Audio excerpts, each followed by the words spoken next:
Hello friends, welcome to online study 24/7। ये polity का हमारा फिफ्थ पार्ट है, जिसमें टीसीएस के हम लोग प्रीवियस ईयर क्वेश्चन को कैरी कर रहे हैं। अच्छा, मैंने ये पिक क्यों लगाई है? क्योंकि ये है हमारा नया पार्लियामेंट। ठीक है, इसके अलग से मैं एक वीडियो ले आऊँगा बनाकर। तो कल के आगे से हम लोग कंटिन्यू करते हैं। कल भाग 5 तक जितने भी प्रश्न बने हैं अभी तक टीसीएस कंपनी द्वारा, इनको पूरा देख लिया गया था। अब देखते हैं भाग 6 से। तो उससे पहले बढ़ने से पहले भाग 6 में कहाँ से कहाँ तक अनुच्छेद आता है, क्योंकि कई सारे जो क्वेश्चन होते हैं वो हमारे अनुच्छेद से आते हैं। तो कौन से अनुच्छेद से हम कैसे जज कर लेंगे? अगर हमें एक रेंज पता है अनुच्छेद की, तो हमें ऑप्शन टिक करने में कोई दिक्कत नहीं होगी। तो देखिए, भाग 6 में लिखा है राज्य के बारे में, और राज्य का जो वर्णन किया गया है वो अनुच्छेद 152 से 237 के मध्य किया गया है।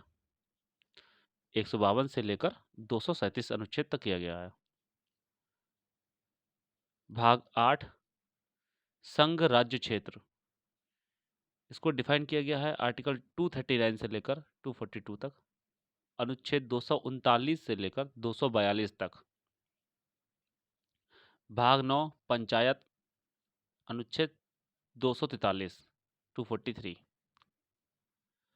भाग 10 में अनुसूचित जाति और जनजाति क्षेत्र के बारे में बताया गया है। इनको दो अनुच्छेद में बांटा गया है, 244 और 244 का। भाग 11 कहता है संघ और राज्य के बीच संबंध, संघ और राज्य के बीच संबंध, इसको डिफाइन किया गया है अनुच्छेद 245 से 263 के मध्य। अगर आपको ये सब याद है कि कौन सी रेंज क्या है, तो आपको टिक करने में कोई दिक्कत नहीं होगी। 4 में से 2 ऑप्शन तो ऐसे ही कट जाएंगे। भाग 12 वित्त संपत्ति, इसके बारे में लिखा है अनुच्छेद 264 से लेकर 300 का तक। भाग 13 में व्यापार संबंधी बातें लिखी हैं, 301 से लेकर 307 अनुच्छेद तक। भाग 14 में संघ और राज्य सेवा सर्विसेज के बारे में लिखा है, अनुच्छेद 308 से लेकर 323 तक। भाग 15 में निर्वाचन प्रक्रिया, निर्वाचन के बारे में लिखा है कि एमएलए या एमपी के इलेक्शन कैसे होने चाहिए, अनुच्छेद 324 से 329 तक। भाग 16 विशेष वर्गों के लिए उपबंध, विशेष वर्गों के लिए उपबंध से तात्पर्य है यहाँ पर एससी और एसटी के आरक्षण को लेकर, अनुच्छेद 330 से लेकर 342 तक इसके बारे में लिखा हुआ है। भाग 17 राजभाषा, अनुच्छेद 343 से लेकर 351 तक। भाग 18 आपात इमरजेंसी, अनुच्छेद 352 से 360 तक। भाग 20 संशोधन प्रक्रिया, 368 में। भाग 21 विशेषाधिकार, अनुच्छेद 369 से 392 तक। अच्छा, एक मेरा प्रश्न है आपसे, आप कमेंट बॉक्स में आंसर दीजिएगा कि भाग 18 आपात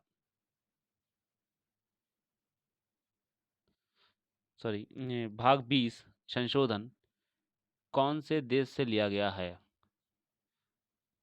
संशोधन की जो प्रक्रिया हमने अपनाई है अपने कॉन्स्टिट्यूशन में, ये कौन से देश से ली गई है? इसका आप आंसर कमेंट बॉक्स में डालिएगा। ये प्रीवियस ईयर के लेक्चर में 2 से 3 बार कवर हो चुका है। चलिए आगे बढ़ते हैं अपने प्रश्नों की ओर। तो पहला प्रश्न, जब आप लोग नोट्स बना रहे हों तो बाकी 3 ऑप्शन जो गलत हैं वो क्यों गलत है, उनके बारे में डिटेल को भी ज़रूर नोट कीजिए। कल को उसी ऑप्शन से कोई क्वेश्चन बन सकता है, यही होता है। तो पहला क्वेश्चन, भारतीय संविधान का कौन सा अनुच्छेद व्यवस्था करता है कि प्रत्येक भारतीय राज्य में एक राज्यपाल होगा? एक राज्यपाल होगा। तो ये है अनुच्छेद 153 में। और साथ में यह भी लिखा गया है,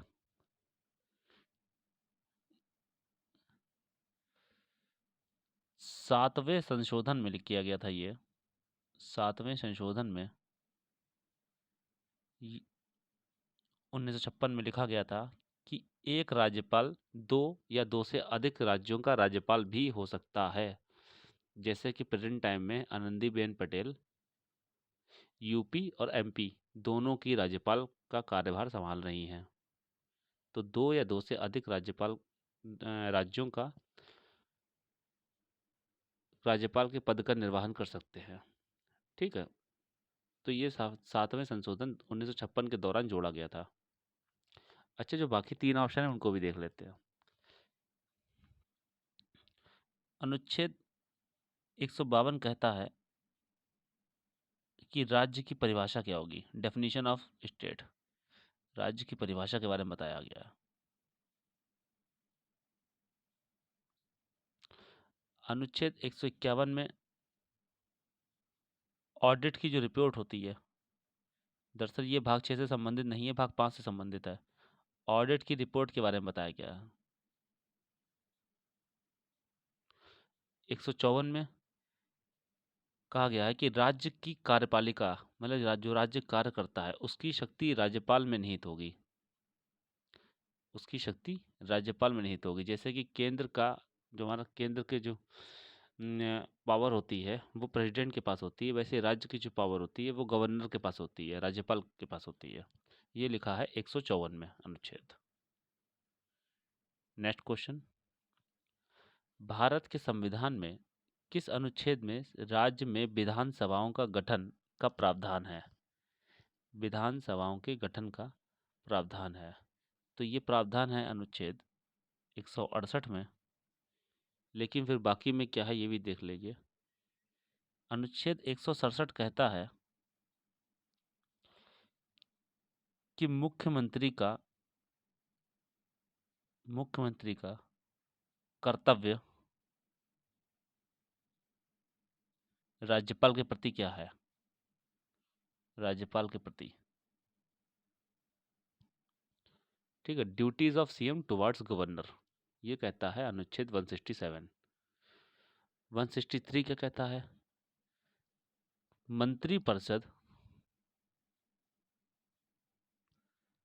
मंत्रिपरिषद द्वारा राज्यपाल को सलाह या सहायता।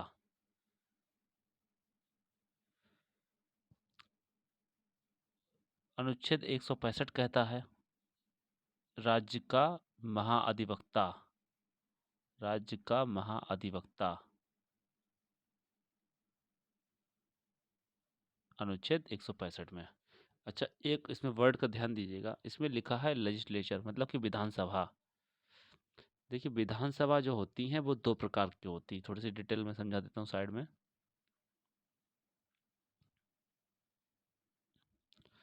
विधानसभा जो होती है वो दो दो टाइप की होती है।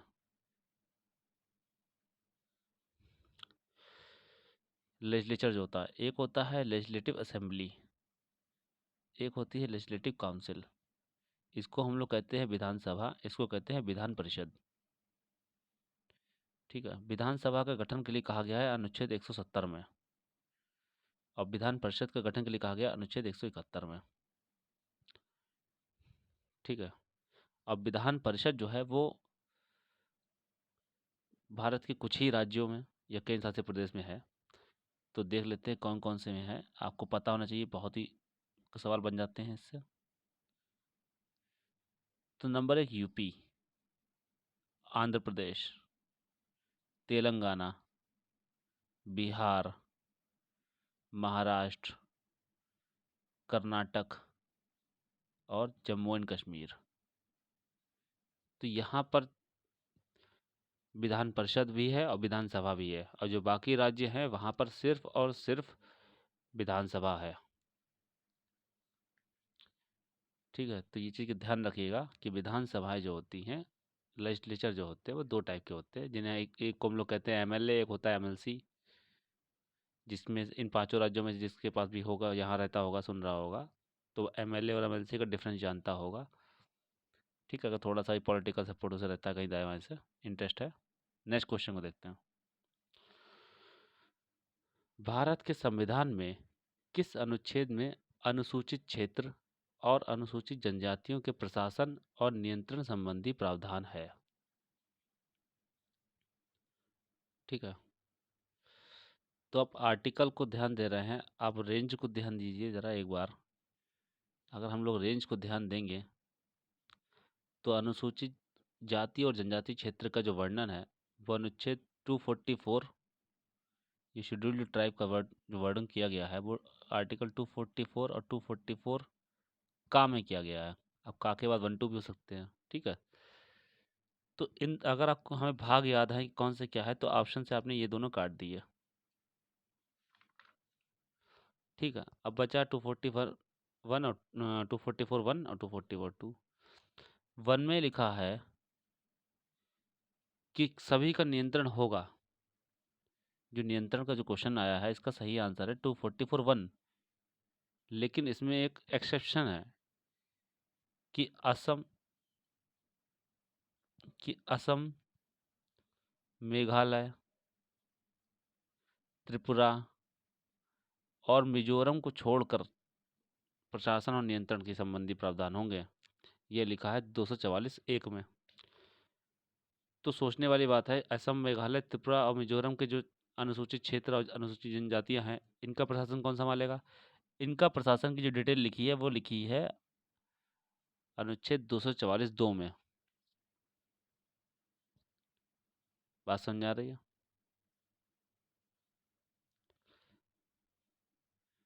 अच्छा, बाकी में क्या लिखा हुआ है जो दो गलत है इनको भी देख लीजिए कि ये दो गलत है तो इसमें क्यों लिखा है ये दो गलत है। हालांकि अगर इस पार्ट से नहीं है तो कौन से पार्ट से है? 222(1) कहता है, 222(1) अनुच्छेद कहता है कि राष्ट्रपति चीफ जस्टिस ऑफ इंडिया से सलाह के बाद एक हाई कोर्ट के जज को दूसरे हाई कोर्ट में भेज सकता है। ये लिखा है 222(1) में।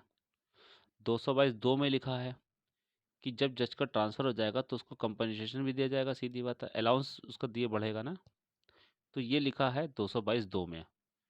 222(1) में क्या है, फिर से रिपीट कर दे रहा हूँ कि राष्ट्रपति चीफ जस्टिस ऑफ इंडिया से, मुख्य न्यायाधीश से, भारत के मुख्य न्यायाधीश से सलाह के बाद एक हाई कोर्ट के जज को दूसरे हाई कोर्ट में भेज सकता है। ये लिखा है 222(1) में। ठीक है, तो आप चार ऑप्शन समझ गए। नेक्स्ट देखते हैं। भारतीय संविधान में किस अनुच्छेद में वित्त आयोग की नियुक्ति की शक्ति प्रदान करता है? वित्त आयोग की नियुक्ति की शक्ति प्रदान करता है। तो वित्त आयोग की अगर हम बात करें तो फाइनेंस की जो बात की गई थी अनुच्छेद 264 से 300 तक की गई थी। तो इसमें दो ऑप्शन मेरे सामने बन सकते हैं, एक तो ए और एक डी। वित्त आयोग किस में है? फाइनेंस डिपार्ट कमीशन किस में है? फाइनेंस की कोई बात होगी वो किस में कहा गया है? वो कहा गया 264 से लेकर 300 का तक। ठीक है, तो देखते हैं पहले 300 में क्या है। 300 में है जो हम लोग पढ़ते हैं सूट, मतलब कि वाद। भारत सरकार बनाम ये वाद, राज्य सरकार बनाम ये वाद। तो इस टाइप के जो सूट होते हैं वो अनुच्छेद 300 में आते हैं। इसका मतलब जो आंसर है हमारा वो क्या होगा? 280। क्योंकि इस रेंज में जो वित्त की बात इसमें की गई है वो इस अनुच्छेद से इस अनुच्छेद के मध्य की गई है। तो इसमें सिर्फ दो ही ऑप्शन आ रहे थे। अच्छा, बाकी दोनों क्या कहते हैं वो भी देख लेते हैं। 290 अनुच्छेद कहता है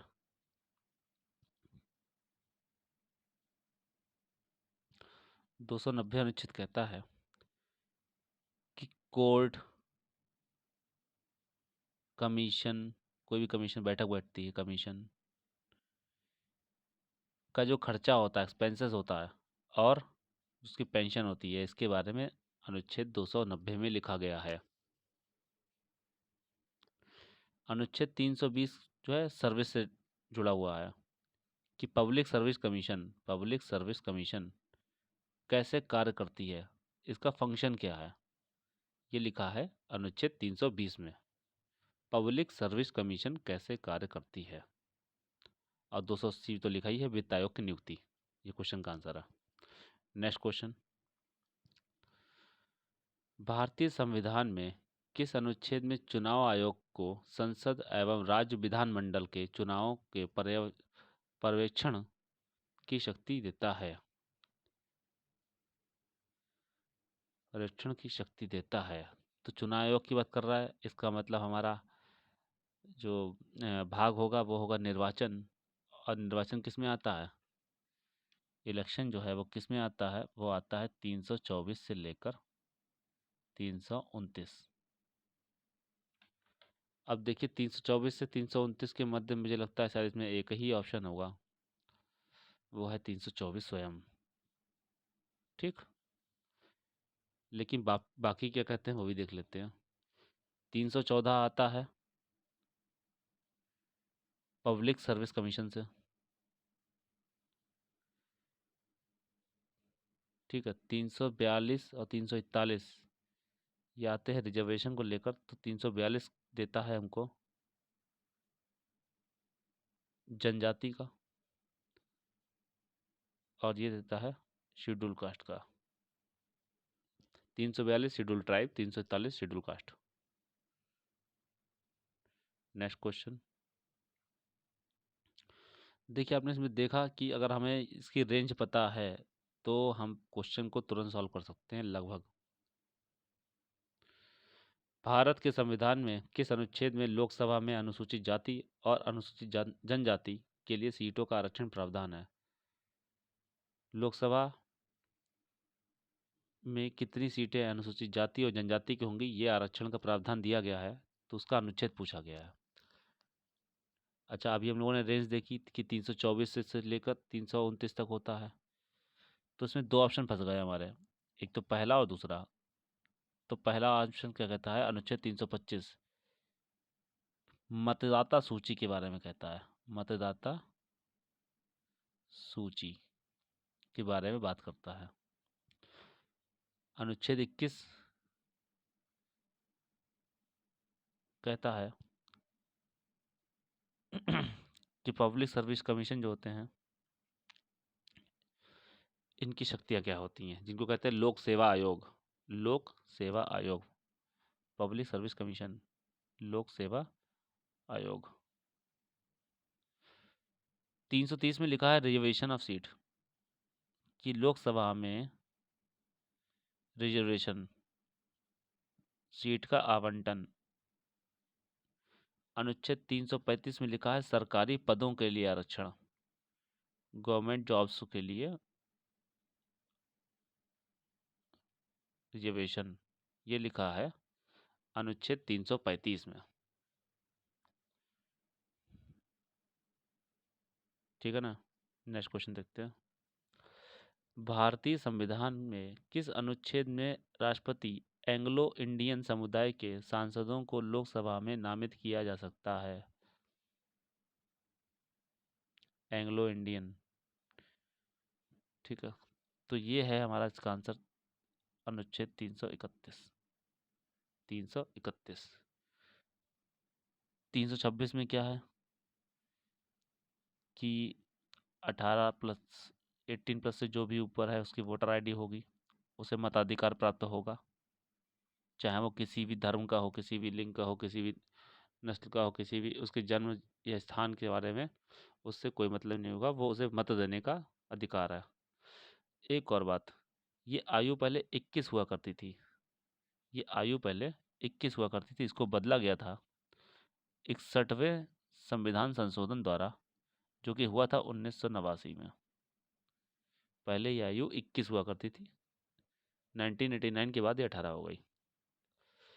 330 तो पहले डिस्कस कर चुके क्वेश्चन में, 342 भी डिस्कस कर चुके हैं एसटी के बारे में। आगे देखते हैं,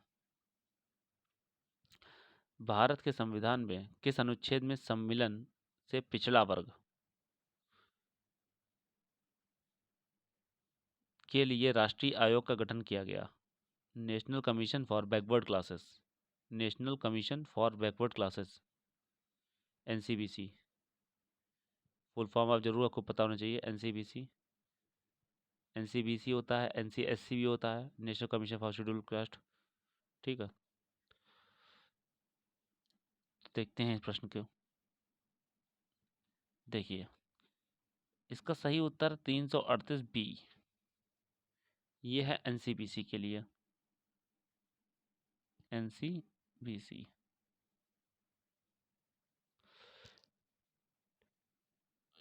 338 ए है, NCSC national commission for scheduled caste. और 328 बी और 328 ए ये दोनों जो है इलेक्शन से संबंधित हैं, क्योंकि इलेक्शन वाले पोर्शन में आती हैं। जो हमारा भाग है, इनके जो अनुच्छेद हैं वो भाग इलेक्शन के अंडर में आती हैं।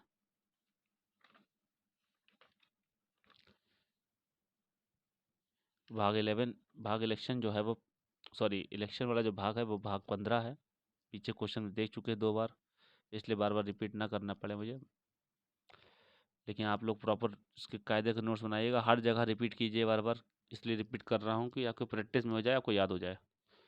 नेक्स्ट क्वेश्चन, भारतीय संविधान में किस अनुच्छेद में आबादी के एक हिस्से में बोली जाने वाली भाषा के लिए विशेष प्रावधान है? तो देखिए, तो स्टार्ट तो 343 से ही होता है। ठीक है, तो स्टार्टिंग ही इसकी 343 से है, तो उससे पहले वाले तो बेकार होगा भाई। ठीक है, 37 तो, ये 337 दे रखा है रिजर्वेशन के बारे में। 357 जो है 352 से हमारी इमरजेंसी आपात स्टार्ट हो जाता है, तो 352 से लेकर 360 तक आपात है, तो ये होगा इमरजेंसी के बारे में, आपातकाल के बारे में। और ये 370 से ऊपर का है, तो ये है हमारा विशेष उपबंध या विशेष अधिकार, ये विशेष में आएगा। तो आंसर क्या हो गया हमारा? आर्टिकल 347। तो आंसर क्या हो गया? 347 विशेष। ठीक है, बात क्लियर हो गई। आगे देखें, भारतीय संविधान में किस अनुच्छेद का संबंध युद्ध, बाह्य आक्रमण अथवा सशस्त्र की स्थायी स्थिति में आपातकाल से है? तो देखिए, 352 से स्टार्ट हो जाता है हमारा, 360 तक आपातकाल रहता है। तो इसमें 352 से 360 के मध्य एक ही ऑप्शन नज़र आ रहा है मुझे, जो कि है अनुच्छेद 352। लेकिन बाकी में क्या है? 352 संबंधित है भाषा से, राजभाषा से।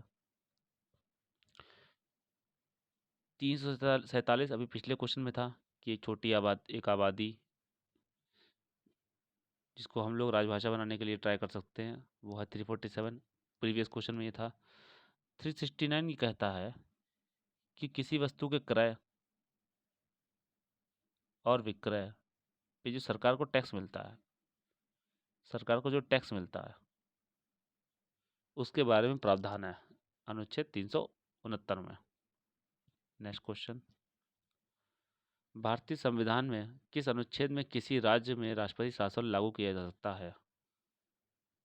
राष्ट्रपति शासन लागू किया जा सकता है, तो अगेन आपातकाल का है ये।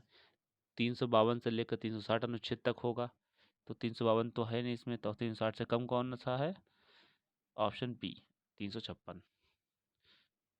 अनुच्छेद 368 ये संबंधित है, संविधान में संशोधन के लिए कोई परिवर्तन करना होगा वो इसके थ्रू होता है, इंग्लिश में कहते हैं इसे अमेंडमेंट। 350 बताया भाषा संबंधित है। 325, 325 में कहा गया है कि यदि कोई व्यक्ति, भारत के राज्य क्षेत्र का व्यक्ति जिसकी आयु 18 से अधिक है, तो उसमें किसी भी दृष्टि में, किसी भी दृष्टि में उसे अयोग्य नहीं माना जाएगा कि वो किसी धर्म का है या किसी धर्म का है, नस्ल का है, भेद का है, या फिर उसका जन्म स्थान कुछ और है। तो इनसे संबंधित उसका मताधिकार नहीं छीना जाएगा, ये लिखा है अनुच्छेद 325 में। नेक्स्ट क्वेश्चन देखते हैं, वित्तीय आपातकालीन प्रावधान भारत के संविधान के निम्न में से किस अनुच्छेद में है? तो 352 से लेकर 360 तक होता है। 56 तो अभी हम लोग देख चुके हैं राष्ट्रीय शासन के बारे में। तो बचा क्या? अनुच्छेद 360।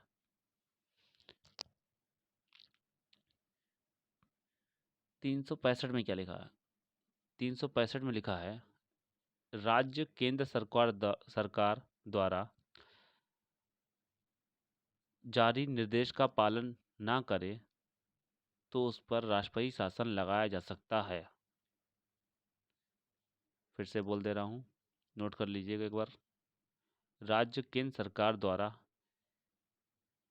किसी निर्देश का पालन ना करे तो राष्ट्रपति शासन लगाया जा सकता है। ये लिखा है अनुच्छेद 365 में। 356 में लिखा है राष्ट्रपति शासन के बारे में। 330 रिजर्वेशन से है और 360 वित्तीय आपात से है। कभी भारत में वित्तीय आपात नहीं लगा, ध्यान रखिएगा। किस अनुच्छेद के तहत संसद संविधान में संशोधन कर सकती है? अभी बताया, अनुच्छेद 368। इसका तो मैंने क्वेश्चन भी दिया है कि ये कौन से देश से लिया गया है। कमेंट जरूर कीजिएगा। वीडियो तो देख रहे हैं, लगभग एवरेज लोग देख रहे हैं। मुझे लगता है शायद पूरा वीडियो नहीं देखते हैं। आप लोग वीडियो को पूरा देखिए, अंत तक देखिए, डिटेल हर क्वेश्चन में मिलेगी आपको। तो बताइएगा, कमेंट कीजिएगा कि अनुच्छेद 368 संविधान संशोधन ये कौन से देश से लिया गया है? अनुच्छेद 374 विशेषाधिकार, ये पढ़ा था हम लोगों ने। सिर्फ 74 मंत्री, एक मंत्री परिषद होगा जिसका प्रधान प्रधानमंत्री होगा। ये बात पढ़ाया था मैंने, प्रीवियस क्वेश्चन में है, देखिएगा। अनुच्छेद 74 क्वेश्चन में आया था किसी। भारत में एक मंत्री परिषद होगी जिसका प्रधान प्रधानमंत्री होगा। ये लिखा है अनुच्छेद 74 में। और आर्टिकल 269 में लिखा है टैक्स के बारे में कि किसी को क्रय या विक्रय वस्तु पे कैसा टैक्स लगेगा। नेक्स्ट क्वेश्चन, कौन सा अनुच्छेद भारत की जम्मू कश्मीर राज्य से संबंधित है? बहुत ही ज़्यादा फेमस है ये तो। आर्टिकल 370 अभी अबॉलिश हो गया। 370 और 35A बहुत ज़्यादा न्यूज़ में थे। नेक्स्ट क्वेश्चन, अभी एक बहुत ही शानदार क्वेश्चन आएगा, बहुत इंपॉर्टेंट क्वेश्चन आने वाला है एक। वे मामले जो औचित्य प्रश्न नहीं होते उनको लोकसभा में किस नियम के तहत विशेष उल्लेख के तरीके से उठाया जा सकता है? तो इसको तो एलिमिनेट करना पड़ेगा ऑप्शन से। देखिए, ऑप्शन 214 कहता है हाई कोर्ट के बारे में। 223 कहता है 223 कहता है कि हाई कोर्ट के मुख्य न्यायाधीश की अनुपस्थिति में हाई कोर्ट के चीफ जस्टिस मतलब मुख्य न्यायाधीश की अनुपस्थिति में किसकी नियुक्ति की जाए या नियुक्ति का प्रावधान दिया गया है अनुच्छेद 223 में। अनुच्छेद 302 में कहा गया है कि पार्लियामेंट मतलब संसद चाहे तो व्यापार पर रोक लगा सकता है। संसद चाहे तो व्यापार पर रोक लगा सकता है, ये लिखा है अनुच्छेद 302 में। आप इसे IPC 302 से कंपेयर मत करना कि मर्डर, ठीक है, वो IPC होती है, इंडियन पेनल कोड। ये है अनुच्छेद। तो बचा क्या हमारा आंसर? 377। नेक्स्ट, और मेरी नज़र में आज का बहुत इंपॉर्टेंट क्वेश्चन, निम्न में से किसने अनुच्छेद 370 को तैयार किया था? तो आंसर है गोपाल स्वामी अयंगर। गोपाल स्वामी अयंगर। इसी के साथ वीडियो का एंड करते हैं। और कोशिश किया करो कि प्रॉपर एक अच्छे से नोट्स की तैयारी करो। कल क्वेश्चन करेंगे हम लोग संशोधन को लेकर। तो वीडियो देखने से पहले थोड़ा सा पढ़ के आइएगा और मज़ा आएगा। ठीक है, thanks to all of you.